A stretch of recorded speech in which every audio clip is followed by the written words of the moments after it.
आचार्य रामचंद्र शुक्ल जी का जीवन परिचय एकदम आसान तरीके से, एकदम ट्रिक से, आपको एक भी चीज रटना नहीं पड़ेगा।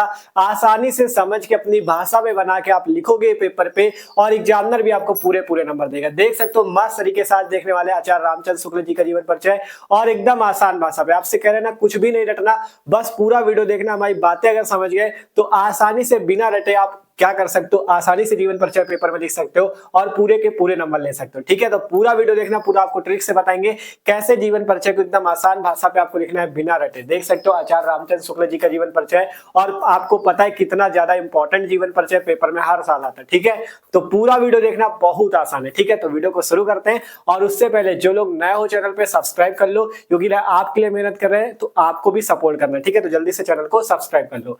तो देख सकते हो यहाँ पे हमने लिख रखा है आचार्य रामचंद्र शुक्ल जी का जीवन परिचय।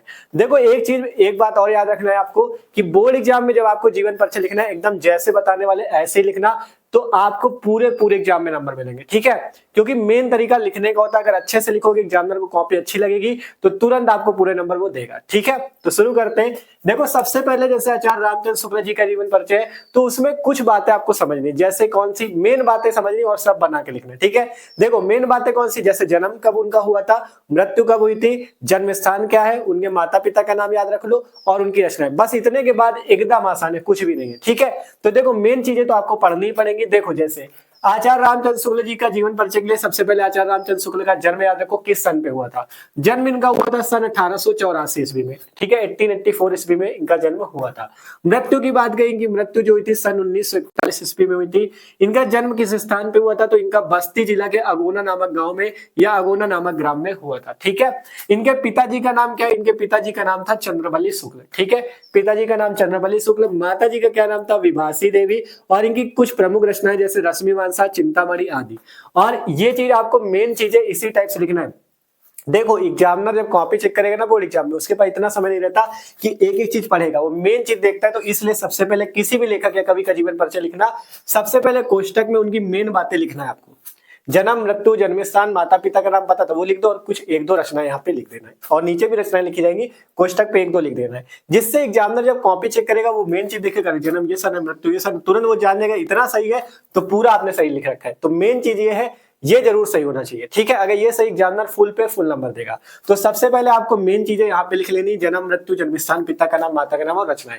इसके बाद अब यहाँ पे हेडिंग पड़ेगी जीवन परिचय, और अब आपको एकदम आसान तरीके से बना के लिखना है। कैसे बना के लिखना है, सबसे पहली लाइन एकदम आसान है, आपको लिखना है आचार्य रामचंद्र शुक्ल, इन्हीं का लिख रहा हो तो आचार्य रामचंद्र शुक्ल जी का जन्म कब हुआ था, यही इसी बॉक्स से बना के लिखना है। आचार्य रामचंद्र शुक्ल जी का जन्म सन 1884 ईस्वी में कहाँ हुआ था, बस्ती जिला के अगोना नामक ग्राम में हुआ था। पहली लाइन क्या हुई, आचार्य रामचंद्र शुक्ल जी का जन्म सन 1884 ईस्वी में बस्ती जिला के अगोना नामक ग्राम में हुआ था। एकदम आसान तरीके से बना के लिख सकते हो। पहली लाइन देख सकते हो हमने लिखी है कि आचार्य रामचंद्र शुक्ल जी का जन्म सन 1884 ईस्वी में बस्ती जिला के अगोना ग्राम में हुआ था। पहली लाइन हो गई। इसके बाद लिखना है इनके पिताजी का नाम चंद्रबली शुक्ल था तथा माताजी का नाम विभासी देवी था। इसी से बना के लिखा। देखो हमने लिखा ये, इनके पिताजी का नाम चंद्रबली शुक्ल तथा माताजी का नाम विभासी देवी था। बताओ है एकदम आसान। पहले जन्म और जन्म स्थान के बारे में लिख दो कि आचार्य रामचंद्र शुक्ल जी का जन्म सन 1884 ईस्वी में बस्ती जिला के अगोना ग्राम में हुआ था। इनके माताजी का नाम विभासी देवी, पिताजी का नाम चंद्रबली शुक्ल था। अब इसके बाद इनकी कुछ पढ़ाई वढ़ाई के बारे में लिख दो। आप जैसे अगोना के रहने वाली, तो इनकी पढ़ाई कहाँ से हुई होगी, प्रारंभिक शिक्षा अगोना से ही हुई होगी। तो हमने लिख दिया कि ये देखो इनकी प्रारंभिक शिक्षा अगोना में हुई, क्योंकि अगोना गांव है तो अगोना में ही प्रारंभिक शिक्षा की होगी जो शुरुआती पढ़ाई। तो हमने लिखा इनकी प्रारंभिक शिक्षा अगोना नामक गांव में हुई। ठीक है, इसके बाद कुछ बातें आपको इनके मतलब जीवन के बारे में समझनी पड़ेंगी। इतना समझ गए, एक दो लाइनें समझ गए तो आसानी से लिख सकते हो। देखो सबसे पहले इतना तो लिख दिया, अगोना के रहने वाले तो इनकी प्रारंभिक शिक्षा अगोना में हुई। अब इसके बाद कुछ बातें समझो, जैसे कि पहली तो प्रारंभिक शिक्षा तो अगोना में हुई, लेकिन इसके बाद ये कहाँ पढ़ने गए, मिर्जापुर में एक स्कूल था जिसका नाम था लंदन मिशन स्कूल, वहां से इन्होंने फाइनल की परीक्षा उत्तीर्ण की। ये बात आपको लिखनी पड़ेगी। पहले लिखा इनकी प्रारंभिक शिक्षा कहाँ से हुई, अगोना नामक गाँव में। फिर इसके बाद ये कहाँ गए, इसके बाद इन्होंने मतलब मिर्जापुर में एक स्कूल था जिसका नाम था लंदन मिशन स्कूल, उससे इन्होंने फाइनल की परीक्षा उत्तीर्ण की। देखो हमने लिखा है, पहले इतना लिख दिया कि इनकी प्रारंभिक शिक्षा अगोना में हुई, इसके बाद इन्होंने मिर्जापुर के लंदन मिशन स्कूल से फाइनल की परीक्षा उत्तीर्ण की। कुछ बातें तो समझनी पड़ेंगी तभी लिख पाओगे। ठीक है, तो इसके बाद हमने लिखा कि इसके बाद इन्होंने मिर्जापुर के लंदन मिशन स्कूल से फाइनल की परीक्षा उत्तीर्ण की। एकदम आसान भाषा पे लिखा है, कुछ भी कठिन नहीं है, ठीक है। देखो, और ये भी नहीं कि जितनी बातें हमने लिखी उसी को रट लोगे, आपको बस समझना है कि क्या क्या लिखना है और अपनी भाषा में बना के लिखोगे। एग्जामिनर फुल पे फुल नंबर देगा, एक भी नंबर काट नहीं सकता, ठीक है, बस याद रखो। इसके बाद हमने क्या लिखा, फाइनल की परीक्षा उत्तीर्ण की, ठीक है। इसके बाद वकालत पढ़ने इलाहाबाद चले गए। जब फाइनल की परीक्षा उत्तीर्ण कर ली तो इन्होंने वकालत का मतलब जो वकील की डिग्री लेने के लिए कहाँ चले गए, इलाहाबाद चले गए, ठीक है। वकालत पढ़ने इलाहाबाद चले गए, किंतु वहां इनका मन नहीं लगा। पढ़ने तो गए थे वकालत, लेकिन इनका वहां पे मन नहीं लगा। आसान से लिख सकते हो कि इसके बाद ही इलाहाबाद वकालत पढ़ने चले गए, लेकिन उनका वहां पे मन नहीं लगा, ठीक है। इसके बाद इन्होंने काशी नागरी प्रचारी सभा, जो बनारस में काशी नागरी प्रचारी सभा है, उसमें इन्होंने संपादन का कार्य भी प्रारंभ किया, क्योंकि अब ये रचनाएं करते थे तो वहां पे काशी नागरी प्रचारी सभा में इन्होंने संपादन का कार्य प्रारंभ किया और ये वहां के संपादक भी रहे, किसके, नागरी प्रचारी पत्रिका के। ध्यान से समझो, इस लाइन को आपको समझना पड़ेगा।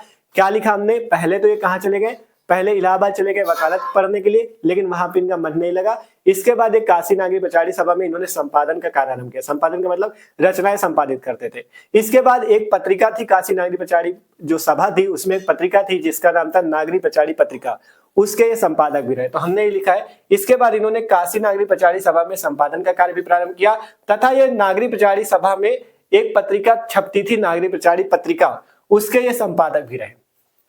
इतनी बात आपको समझनी है कि इसके बाद इन्होंने काशी नागरी प्रचारी सभा में संपादन का कार्य प्रारंभ किया, तथा ये नागरी प्रचारी सभा के नागरी प्रचारी पत्रिका के संपादक भी रहे। और आखिरी पे आपको इनकी मृत्यु के बारे में लिख देना है। इनकी मृत्यु सन 1941 ईस्वी को हो गई। इनकी मृत्यु सन 1941 ईस्वी को हो गई, ठीक है। इसी टाइप से आप किसी भी कवि या लेखक का लिख सकते हो। देखो, मेन चीज ये है, इसको आपको पढ़ना पड़ेगा। इसके बाद क्या करना है, आप देखो, ये नहीं हमने कहा ना, जितनी चीजें हैं ये नहीं कि रट लोगे एकदम, आपको केवल समझना क्या क्या हुआ। पहले जन्म, जन्म स्थान, फिर माता पिता का नाम, फिर इनकी प्रारंभिक शिक्षा गोना में हुई, फिर इन्होंने क्या किया, मिर्जापुर के लंदन मिशन स्कूल से फाइनल की परीक्षा उत्तीर्ण की, फिर वकालत पढ़ने का इलाहाबाद चले गए, वहां इनका मन नहीं लगा। फिर इसके बाद इन्होंने क्या किया, काशी नागरी प्रचारी सभा में इन्होंने संपादन का कार्य प्रारंभ किया। इसके बाद नागरी प्रचारी पत्रिका के संपादक भी रहे। और फिर क्या लिखना है, लास्ट में मृत्यु लिख दो, 1941 ईस्वी में हुई। एकदम आसान है, बताओ, है आसान, ठीक है। इसीलिए कहा था आसानी से बना बना के लिख सकते हो, और इस तरह से लिखोगे एग्जामिनर में फुल पे फुल नंबर देगा। इसी तरह से लिखना, ठीक है। अब इसके बाद लास्ट में थोड़ा रचनाएं तो लिखनी पड़ेंगी, क्योंकि जीवन परिचय और रचनाएं दोनों पूछी जाती हैं। रचनाएं आपको थोड़ा याद कर लेनी है। रचनाएं कौन कौन सी, जैसे चिंतामणि हो गई, विचार वीथी हो गई, रश्मिमांसा हो गई, भ्रमर गीत, त्रिवेणी, हिंदी साहित्य का इतिहास आदि। ये इनकी कुछ प्रमुख रचनाएं हैं, चिंतामणि, विचार वीथी, रश्मिमांसा, भ्रमर गीत, त्रिवेणी, हिंदी साहित्य का इतिहास आदि, ठीक है।